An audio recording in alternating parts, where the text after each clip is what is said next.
Hello tout le monde, je vous retrouve aujourd'hui dans une nouvelle vidéo, nouveau et dernier vlog de cette série de 4 vidéos où je vous ai partagé mon quotidien pendant ma préparation pour le semi-marathon qui était un petit peu mon prétexte pour vous faire des vlogs sur ces 4 dernières semaines afin que vous montrez mon organisation entre sport et travail à l'hôpital. N'hésitez pas à me dire si vous avez aimé ce genre de contenu, si vous aimeriez plus souvent voir des vlogs comme ça d'une semaine ou d'une journée dans mon quotidien, même sans forcément qu'il y ait d'enjeux sportifs à la fin, mais possiblement sur ma vie d'interne en médecine au quotidien, ou si vous préférez plutôt les vidéos informatives où on parle d'un sujet précis. En attendant, pour cette dernière semaine, je vais continuer à vous partager mes entraînements de sport, puisque donc le semi-marathon aura lieu le 3 mars, donc dimanche. Bien sûr, je vais vous partager tout ce qui concerne l'événement en lui-même à la fin de cette vidéo, mais il nous reste encore quelques entraînements avant d'y arriver, même s'ils vont être un petit peu plus tranquilles et moins nombreux aussi, puisque j'étais à peu près à 4 séances par semaine sur les précédentes vidéos.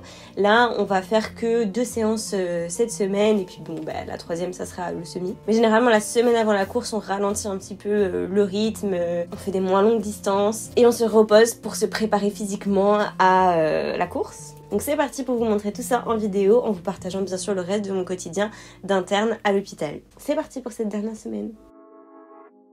Et bonjour. Bon, ce matin je suis pas très en avance, mais je vous propose qu'on fasse mon sac de tous les jours ensemble. C'est-à-dire mon sac à dos pour aller travailler à l'hôpital et ensuite aller à la salle. Première chose, je mets ma tablette dans le sac parce qu'elle me sert à lire pendant les transports. Ensuite vient mon tote bag de sport. Là il y a déjà une petite serviette dedans et je vais rajouter ma tenue. Bien sûr, mes fidèles chaussures de course. Bouteille d'eau bien sûr. Parapluie bien sûr. Pareil. Et voilà. Heureusement que je fais mon sac avec vous. J'ai failli oublier qu'en fait j'avais cours cet après-midi. J'ai un séminaire et j'allais pas prendre d'affaires pour écrire. Donc bien sûr je rajoute des feuilles et ma trousse.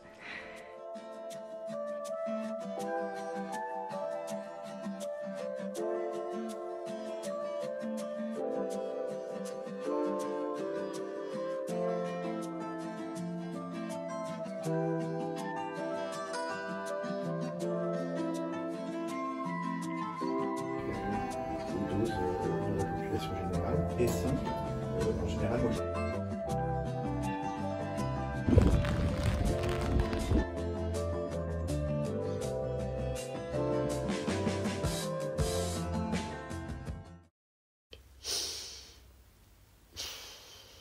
Les gars, je suis malade. De tous les moments où ça peut arriver, il faut que ça soit une semaine avant le semi-marathon. Bon, vous me direz, c'est mieux que ça soit maintenant plutôt que pendant le semi. Parce que en étant malade en début de semaine, il y a quand même plus de chances que ça aille mieux dimanche pour le semi-marathon. Parce que c'est qu'un rhume, hein, rien de grave. Heureusement, cette semaine, mes derniers entraînements sont un petit peu plus tranquilles. Vu que forcément, juste avant la course, il faut se calmer un peu. Donc déjà, je vais en faire un de moins dans ma semaine. Et je dois donc me reposer pour être en forme pour le semi. Aujourd'hui déjà je ne vais pas courir. Je vais essayer aujourd'hui de vous montrer des plans de ce que je mange, que ce soit ce matin. On va se tenir à Paris. Enfin un autre auteur important est Golby. Et ensuite pour les autres repas, de toute façon le midi je mange à la cantine de l'hôpital. C'est plutôt pas mal en général, on verra bien ce qu'il y aura aujourd'hui. En tout cas je préfère faire ça parce que ça me fait gagner quand même un temps fou si je devais préparer tous mes repas le midi et le soir. J'aurais pas trop le temps d'aller autant à la salle pour m'entraîner. Et sinon ce soir je vais faire un peu de meal prep pour le reste de ma semaine, donc je vous montrerai tout ça en images.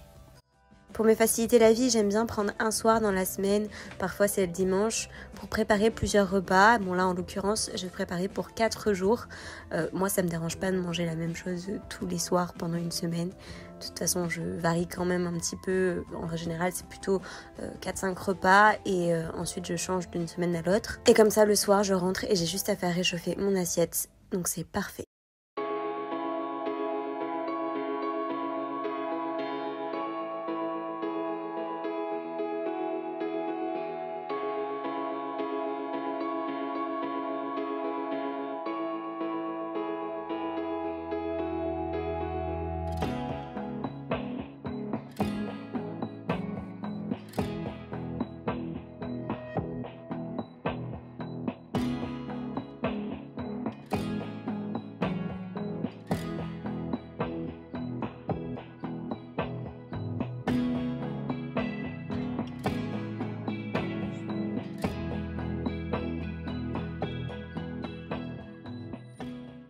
Hey, je reviens de mon tout dernier run avant le semi, puisque comme je vous l'ai dit, moins de séances cette semaine, donc là c'était ma dernière séance. Heureusement j'ai pu la faire en extérieur, le temps s'y prêtait, et ça c'est très cool, vraiment ça change tout, surtout sur la motivation ces derniers temps. C'était une petite sortie, en réalité j'ai fait que 5 km, donc là c'était ma deuxième séance puisque vous avez vu que lundi j'ai fait une séance de fractionné à la salle. Donc là j'alternais entre de la marche pendant 1 minute et 7 minutes de vitesse rapide avec avant un peu de temps de course à vitesse moyenne et à la fin aussi. Donc voilà, pour cette semaine, vu que c'est un peu exceptionnel étant la dernière, je fais que ces 2 entraînements. Concrètement je suis assez contente sur mon évolution sur la course à pied, même si j'ai pas forcément un niveau de fou, hein. Mais comme je vous l'avais dit, j'ai commencé il y a pas si longtemps que ça, j'ai commencé en septembre là, 2023. J'avais fait ma toute première course en décembre, donc les 10 km de la Tour Eiffel à Paris. Et donc là on va arriver début mars et je vais faire mon premier semi-marathon. C'est un peu rapide, hein, j'aurais pu me dire je fais un semi-marathon plus tard, mais c'est vrai que j'avais envie de me lancer un peu ce challenge-là. Et j'aime bien avoir des objectifs pour pouvoir vraiment tenir. J'aurais eu du mal à rester consistante dans la course si j'avais pas un objectif final. Je sais pas si vous êtes comme ça aussi. J'ai pas un fort esprit de compétition dans le sens où j'y vais pas pour faire des performances incroyables, mais c'est un peu plus la question du challenge avec moi-même.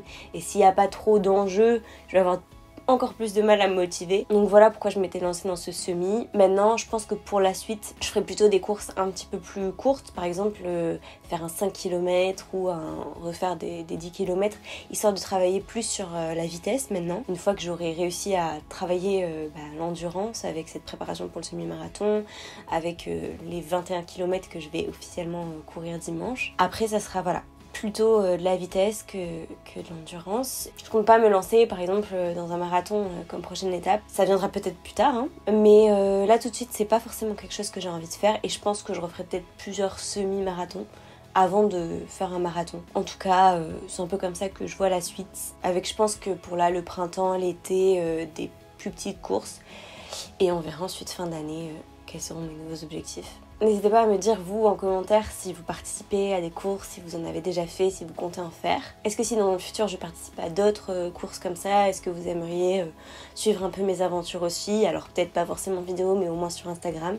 N'hésitez pas à me dire tout ça. J'envisage peut-être aussi de me mettre un peu à la muscu dans les prochaines semaines pour faire un peu une petite pause de la course, même si je vais continuer bien sûr, mais pas du tout à un rythme de 4 entraînements par semaine, plutôt un entraînement dans la semaine et un entraînement le week-end je pense. Mais donc n'hésitez pas aussi à me dire si ça vous intéresserait de voir sous format un peu de vlog pareil, mon évolution si je me lance vraiment dans la muscu, mes débuts en muscu. Voilà, je me tâte à faire ça également. J'aime bien fonctionner avec des objectifs. Le problème avec la muscu, c'est qu'il n'y a pas d'échéance officielle. Donc après, c'est plus avec soi-même se fixer des objectifs physiques, etc. Bon, pour l'instant que je n'ai pas en tout cas. D'ailleurs, si ça vous intéresse, avec la course à pied, j'ai pas remarqué d'évolution physique sur moi-même, que ce soit depuis que j'ai commencé, ni là vraiment sur ces 4 semaines. Après, j'ai quand même l'impression d'avoir les jambes plus musclées, surtout les mollets. La vraie différence par contre, c'est au niveau de mon cardio. Moi, je sais que c'était un truc hyper dur pour moi et là finalement j'arrive à être à l'aise en courant plus d'1h30, donc c'est vrai que ça a changé beaucoup sur ça. Après physiquement je ne trouve pas que je me sois transformée, pour être tout à fait honnête.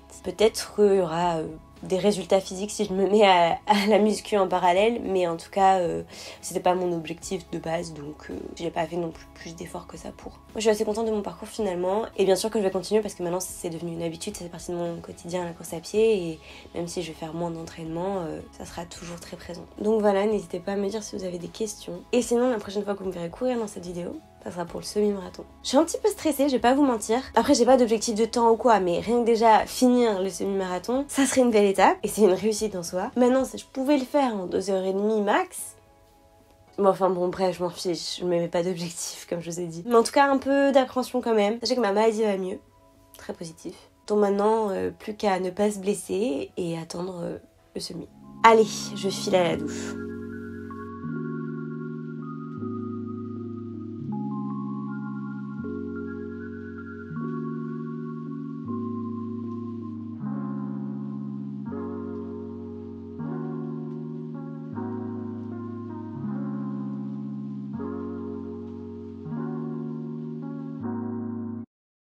Je vais vous montrer un petit peu mes révisions. C'est vrai qu'en tant qu'interne en psychiatrie, pendant la phase socle, donc dans les 2 premières années, on a encore des cours. Alors c'est pas toutes les semaines non plus, c'est toutes les 2 semaines, une demi-journée de cours sur des thèmes différents qui sont plutôt généraux lors de la première année et finalement assez spécialisés au cours de la 2e année. Moi qui suis dans la 2e année d'internat, donc qui est la 2e année de phase socle, vu que maintenant la phase socle a eu 1 an de plus. J'ai des cours sur des thématiques plus spécifiques, par exemple la dictologie, par exemple la personne âgée, la périnatalité et j'en passe. Et en plus, on a des séminaires, on doit en faire un certain nombre de façon obligatoire, mais on peut choisir parmi une liste quel sujet on veut faire.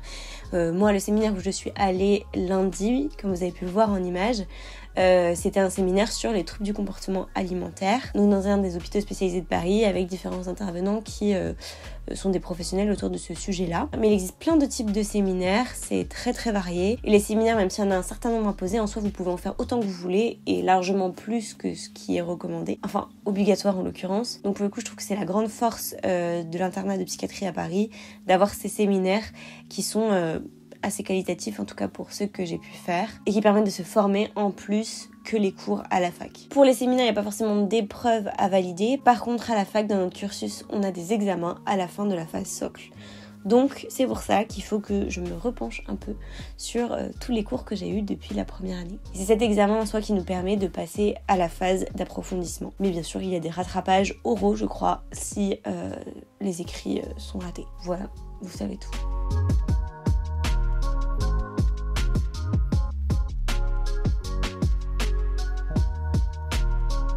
Ce vendredi, journée classique de travail à l'hôpital. On a eu un cours sur les thymorégulateurs ce matin. Ensuite, voilà, après-midi de travail. Bien sûr, je chope tout ce qui traîne dans le service pour grignoter. Et je bois beaucoup de café. Ce samedi, on a été récupérer les dossards à Vincennes. Je vous laisse admirer le monde qu'il y avait. En même temps, c'est une course avec plus de 47 000 participants. Donc, fallait s'y attendre. En tout cas, donc on a récupéré le dossard, le maillot et on a pu visiter le village avec plein de stands sur la nutrition, sur les montres, enfin bon, voilà, plein de partenaires de la course et quelques infos de dernière minute sur le parcours. Pour présenter le parcours avec l'une des partenaires officiels de la vers le 12e arrondissement en empruntant le pont de Tolbiac, long de 158 mètres. 3 ravitaillements, le premier au 6e, le second au 12e, le 3e au 16e. Et on arrive enfin le jour J, ce jour dont je me prépare depuis 4 semaines maintenant et dont vous avez pu suivre mes aventures jusque-là. J'ai pris le temps de bien petit déjeuner avant la course, mon petit déj habituel, accrocher mon dossard et c'est parti. Hello, je vous retrouve enfin après le semi. Ça y est, c'est fini et je vous retrouve pour faire un petit débrief final. Je suis très contente de ce que j'ai fait. Bon, je vous aurais sûrement affiché déjà les résultats avant. Et si vous me suivez sur Instagram, vous l'avez vu en direct. J'ai couru une moyenne de 6-15 minutes par kilomètre, donc ça équivaut en gros à du 9,5 km/h, avec des pics d'accélération, notamment à la fin. Donc, au total, j'ai fait les 21,900 quelque chose en 2h13. Donc c'est au-delà de tout ce que j'aurais pu imaginer. Je vous l'avais dit d'ailleurs un peu plus tôt dans cette vidéo, si je pouvais finir avant 2h30 ça serait pas mal.